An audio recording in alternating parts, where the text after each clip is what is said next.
गुमनाम शाहीन के गुमनाम दोस्तों, आज मैं आपको एक बहुत खूबसूरत वीडियो दिखाऊंगा जिसे देखकर आपका दिल खुश हो जाएगा और अपने दुश्मन की चीखों पुकार सुनकर आपका दिल मुतमईन होगा और अपने मुल्क पाकिस्तान और तुर्की पर फख्र होगा कि वो कैसे इन काफिरों को खत्म करने की कोशिश में लगे हुए हैं। तो चलिए दोस्तों, मैं आपको भारत के चैनल जी न्यूज के कुछ एंकर्स की वीडियोस दिखलाता हूँ जो पाकिस्तान और तुर्की की मजबूत दोस्ती से खौफजदा हैं। तो देखिए दोस्तों, इन एंकर्स का रोना धोना है कि भारत के खिलाफ टर्की ने एक बड़ी साजिश की है, दुष्प्रचार फैलाने की बड़ी साजिश की है। दुष्प्रचार फैलाने के लिए कश्मीर के अलगाववादियों की मीडिया में भर्ती की गई है। अलगाववादी नेता अल्ताफ अहमद शाह की बेटी रुआ शाह ने एक विवादित आर्टिकल लिखा है और रुआ शाह के आर्टिकल के जरिए भारत को बदनाम करने की साजिश की गई है।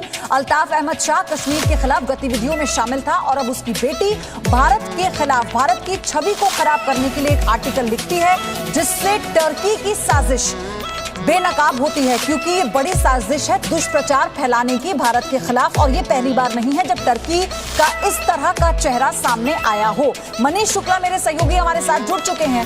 मनीष, जब चीन के खिलाफ भारत के साथ मिलकर बाकी महाशक्तियां एक संघ बनाती हैं, ये उसी का कारण है कि अब चीन उन देशों के साथ अपनी दोस्ती को और आगे बढ़ा रहा है जो भारत के खिलाफ है। देखिए, चीन एक फैक्टर तो ही है, लेकिन जो सबसे बड़ी बात है कि टर्की और पाकिस्तान का गठबंधन काफी ज्यादा स्ट्रांग हो गया है और इंटरनेशनल मंच पे पाकिस्तान की हर साजिश का साथ टर्की देता है। और यहाँ जो हम खबर दिखा रहे हैं कि ये लगातार देखा जा रहा है कि जो टर्की की जो सरकारी मीडिया है उनमें तमाम जो सेपरेटिस्ट एलिमेंट्स हैं जम्मू कश्मीर के, उन लोगों को टर्की में बाकायदा नौकरी दी जा रही है, उनको जॉब्स दी जा रही है, उनको हायर किया जा रहा है। और इसके साथ ही साथ कई पाकिस्तानी जर्नलिस्टों को भी टर्की मीडिया में जगह दी जा रही है। और इस वजह से लगातार जो टर्की मीडिया है वो भारत के खिलाफ आर्टिकल लिख रहा है, भारत के खिलाफ बदनाम करने की मुहिम चढ़े हुए हैं। और पिछले दिनों जैसा हमने दिखाया कि जो रुआ शाह हैं, अल्ताफ की जो लड़की हैं, उन्होंने टर्की की मीडिया में, टर्की की सरकारी मीडिया में एक लेख लिखा और ये बताया कि किस तरीके से कश्मीर में हालात हैं। लेकिन रुआ शाह कोई अकेली ये शख्स नहीं है, कई ऐसे जो जर्नलिस्ट हैं, जो सेपरेटिस्ट हैं, उनकी जो सोच है वो अलगाववादी है, उनको जगह दी जा रही है टर्की में। और एक तरीके से इंटरनेशनली एक साजिश रची जा रही है कि अंतर्राष्ट्रीय लेवल पर जो भारत की छवि है उसको धूमिल किया जा सके। तो यहाँ जो नेक्सस है वो टर्की और पाकिस्तान के बीच में है। जाहिर तौर पर पाकिस्तान चाइना दोस्त हैं, तो कहीं ना कहीं दुश्मन का साथ होता है। लेकिन लगातार जब से एर्दोगन की जो सरकार वहाँ पर है, जो प्रेसिडेंट एर्दोगन है टर्की में, वो पाकिस्तान को खुले तौर पर साथ दे रहे हैं और भारत के खिलाफ उन्होंने कई तरीके की एक्टिविटीज को शुरू किया हुआ है, जिसको लेकर के कई सिक्योरिटी कंसर्न भी हैं।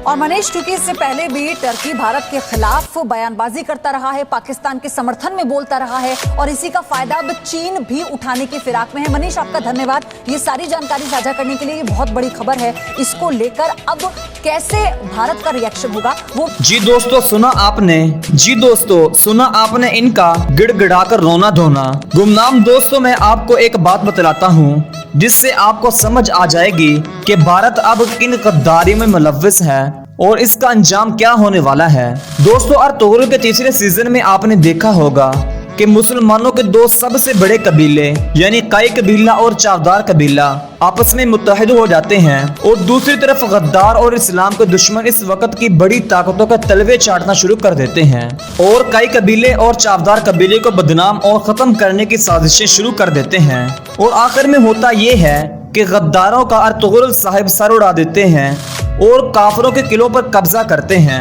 और इस्लामी निज़ाम कायम कर देते हैं। और इसी तरह ही आज मुसलमानों के दो बड़े मुल्क पाकिस्तान और तुर्की मुत्तहिद हुए हैं और गद्दार इनको बदनाम करने की कोशिश में लगे हुए हैं और इनके दुश्मन इनको खत्म करने की कोशिश कर रहे हैं। और आखिर में इनका अंजाम भी उस वक्त के गद्दारों जैसा और काफिरों जैसा होगा, यानी बहुत जल्द पाकिस्तान भारत को निस्तो नमूद कर देगा। प्यारे दोस्तों, इस्लाम मुखालिफ लोगों की खूबसूरत शतरोल देखने के लिए हमारे चैनल गुमनाम शाहीन को सब्सक्राइब लाजमी कीजिएगा।